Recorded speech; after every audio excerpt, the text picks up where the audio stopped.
हमको क्षमा कर दीजिए, ये मेरे सेवकों के द्वारा जो गलती हुई है वास्तव में गलती मेरी है। जब कोई सेवक गलती करे तो गलती सेवक की नहीं मानी जाती, स्वामी की गलती मानी जाती है। तो यमराज जी कहते हैं कि मेरे सेवकों के द्वारा ये गलती हो गई, ये वास्तव में गलती मेरी है। प्रतिदिन भागवत की कक्षा नहीं हो रही है, इसीलिए ये गलती हुई है। आज से प्रतिदिन श्रीमद् भागवत की कक्षा हुआ करेगी, प्रतिदिन भगवत नाम का महात्मा हुआ करेगा। और इसी कारण से ये लोग बहुत सेवा में व्यस्त हो गए थे, भगवत नाम की महिमा नहीं सुन रहे थे। और इसीलिए गलती से जा करके आपके भक्त को पकड़ने का प्रयास किया है। हे प्रभु क्षमा कीजिए, हम आपसे क्षमा मांगते हैं। इस तरह से यमराज जी भगवान का स्मरण करके भगवान से क्षमा मांगने लगे कि गलती हो गई प्रभु, आपके भक्त को वो भी यमपाश से बांधा। बताइए, कोई प्राइम मिनिस्टर का आदमी है, कोई प्राइम मिनिस्टर का बहुत बड़ा व्यक्ति हो, उसका आदमी हो, और कोई छोटा पुलिस वाला, कोई छोटा पुलिस वाला आए और आकर के उसको हथकड़ी लगा दे, बाद में पता चले कि अरे भैया ये तो प्राइम मिनिस्टर का आदमी था। तो जो पुलिस इंस्पेक्टर उस थाना का इंचार्ज होगा जा करके क्षमा मांगेगा, वो नहीं जा करके कि अरे महाराज गलती हो गई, हम नहीं जानते थे कि आपका आदमी है, क्या करें। ऐसे ही यमराज जी कह रहे हैं कि अरे हमारे सेवकों के द्वारा ये गलती हो गई, बेचारे नहीं जानते थे, हमने बताया नहीं था कि जो भगवान नाम का उच्चारण करता है वो भगवान का भक्त होता है, उसको बांधने का प्रयत्न किए। बहुत बड़ी गलती हो गई महाराज, हमसे क्षमा कर दीजिए। अब रोज भागवत कथा होगी, रोज भगवान नाम का महात्म्य सुना जाएगा। हरे कृष्णा कृष्णा कृष्णा हरे हरे, हरे राम राम राम हरे हरे। इस तरह से यमराज जी ने ये उपदेश किया यमदूतों को कि हे यमदूतों, तुम लोग कभी भी उन भक्तों के समक्ष मत जाना। श्री सुखदेव गोस्वामी कहते हैं कि हे परीक्षित, विचार करो इस बात पर, भगवान का नाम जगत मंगल है, जगत को मंगल प्रदान करने वाला है यह भगवान का नाम।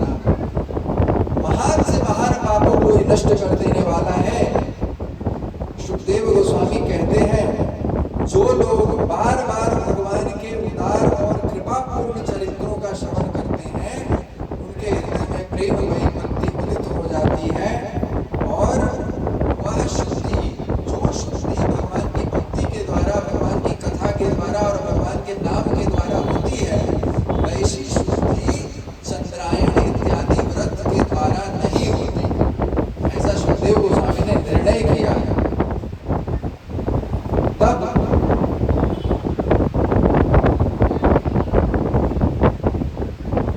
श्री सुखदेव गोस्वामी आगे कहते हैं कि यमराज के दूतों को ये बात अंत में बताई कि हे यमराज के दूतों, यदि कभी भी कोई भक्त दिख जाए जो भगवान नाम का उच्चारण करता हो, तो कभी भूल के भी उनके पास मत जाना, क्योंकि भगवान की गदा धारण किए हुए भगवान के दूत उन भक्तों की रक्षा किया करते हैं। यदि जाओगे तो देह हाथ तोड़वा के आओगे, इसलिए मत जाना। यह अंतिम उपदेश यमराज जी ने किया और उपदेश करके भगवान का स्मरण करने लगे और भगवान नाम का गान करने लगे। हरे कृष्णा कृष्णा कृष्णा हरे हरे, हरे राम राम राम हरे हरे।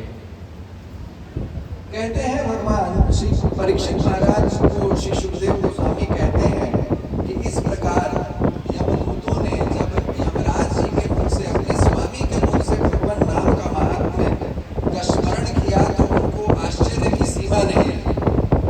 तभी से अपने स्वामी की बात पर विश्वास करके, श्री सुखदेव गोस्वामी कह रहे हैं कि यमराज जी की बात पर विश्वास करके, अपने स्वामी की बात पर विश्वास करके ये यमराज के दूत कभी भी भक्तों के आसपास भी भटका नहीं करते हैं। और इस तरह से श्री सुखदेव गोस्वामी परीक्षित महाराज को कहते हैं कि हे परीक्षित, यह जो कथा मैं तुम्हें श्रवण करा रहा हूं,